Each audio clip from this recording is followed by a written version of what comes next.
మొన్న సాయంత్రం నుంచి వచ్చినటువంటి తుఫాను అది నిన్న మరింత తీవ్ర రూపం దాల్చడం, ఇక్కడ ఉన్నటువంటి పంటలు ముఖ్యంగా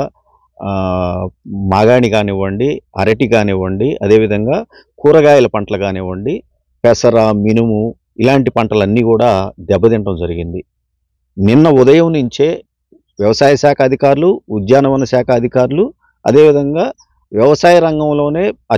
పెనుమార్పు తీసుకొచ్చినటువంటి ఆర్బీకే అగ్రికల్చరల్ అసిస్టెంట్లు అందరూ కూడా నిన్న ఉదయం నుంచే మండలంలో ఈ ప్రాంతంలో ఉన్నటువంటి అన్ని భూముల్ని కూడా సుమారు 15,000 ఎకరాల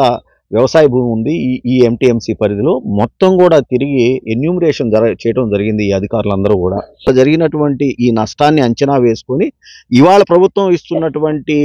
సహాయానికి అదనంగా మరింత సహాయం అందించేటట్టుగా ఉన్నటువంటి మార్గాల్ని అన్వేషించడానికి జరిగిన నష్టాన్ని ఖచ్చితంగా